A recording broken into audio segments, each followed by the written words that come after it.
আগের থেকে character loose, এটা আমি জানি। এই পট্টির কেউ না জানবে, এই পট্টি কেউ যদি না জান, ওনাকে একটা সব আমি জানি। উনি এমন একটা বেদক একটা হুজুর। 7 বছরের এক শিশুকে ধর্ষণের চেষ্টার অভিযোগে বগুড়ায় এক মসজিদের ইমামকে গণধোলাই দিয়েছে স্থানীয়রা।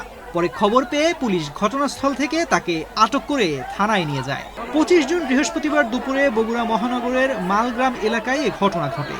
আটক আব্দুল আলিম সবুজবাগ এলাকার জামিয়া ইসলামিয়া আল আকাবা মাদ্রাসার খণ্ডকালীন শিক্ষক এবং স্থানীয় বাইতুল ফাত্তাহ বেলতলা জামে মসজিদের ইমাম বলে জানিয়েছে পুলিশ।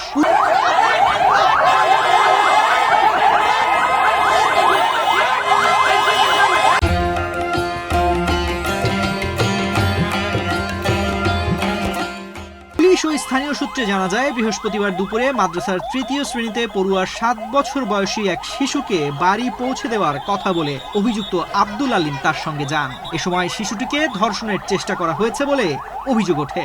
বিষয়টি জানাজানি হলে স্থানীয় লোকজন ক্ষুব্ধ হয়ে তাকে আটক করে গণধোলাই দেন। আমি যতটুকু জানি ততটুকু হচ্ছে যে বাচ্চাটার বয়স 7 কিংবা 8, যতটুকু জানছি। আচ্ছা, 10 বছর, কাছাকাছি 8-9-10 বছরের মধ্যে বয়স বাচ্চার।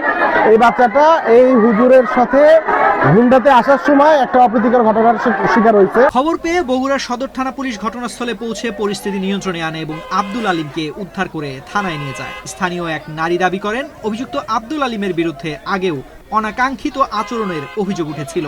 এসব কারণে তাকে একসময় বাড়ি থেকে বের করে দেওয়া হয়েছিল বলেও অভিযোগ করেন তিনি। খারাপ, এমন কোনো মেয়ে নাই, এমন কোনো বয়স্ক মানুষ উল্টাপাল্টা করে না। আমার বাসায় তো 7 বছর ছিল, আমার বাসায় 11 বছর ছিল, উনি 11 বছর ভাড়া ছিল, 11 বছর ভাড়া ছিল আমার বাসায়। উনি ওই রকম দেখে সব চরিত্র ভালো না জন্যই তো ওনাকে বের করে দিছে। বগুড়ার সদর থানার অফিসার ইনচার্জ ইব্রাহিম আলী বলেন, শিশু ধর্ষণের চেষ্টার অভিযোগে অভিযুক্ত ইমাম আব্দুল আলিমকে আটক করা হয়েছে। তিনি বর্তমানে সদর থানায় পুলিশ হেফাজতে রয়েছে। ঘটনার বিষয়ে আইনগত প্রক্রিয়া চলমান রয়েছে বলে জানিয়েছে পুলিশ।